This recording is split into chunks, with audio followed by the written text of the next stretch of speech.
Hi, so you're prepared to write an offer on that perfect property that you've always been dreaming of. Your agent should be able to effectively advise you on a lot of the common contingencies that you should have in an offer. But if you want to know a few additional contingencies that you may want to consider, stay tuned and find out.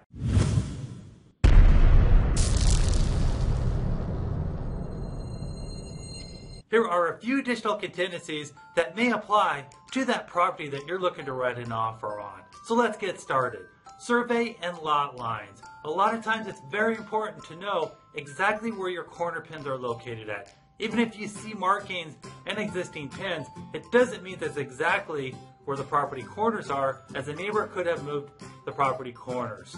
Number 2, leased equipment. It's important to know if there's propane tanks or outbuildings or security systems. Some of these are on a lease, and it's important to find out what those lease terms are. Final permits. Very important to check with the county and ask the seller to provide you that the property has all of its final permits on where the property was built in that particular county. Next item is to having the house professionally cleaned. Every seller is different on how they're going to clean a house. To make sure that it's absolutely spotless, you should ask the seller to have the house professionally cleaned. Next item would be a septic system. If the property is on a septic, it's important to have it pumped and inspected by a licensed and bonded inspector.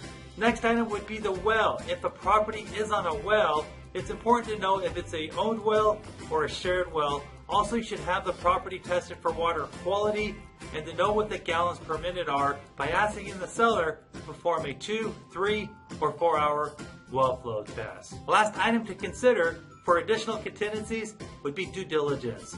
The due diligence clause is very simple and easy to put into a contract, and it allows the buyer to look into particular issues that they might have or questions or concerns and give them more time to look into it. A few examples would be if you wanted to make sure you can have horses on the property, or if you wanted to make sure the neighborhood allowed you to add a shop to the property. For more free real estate tips, simply click on subscribe to Ken's YouTube link below. Thanks again for watching my video series, and I hope you all have yourself a fantastic day.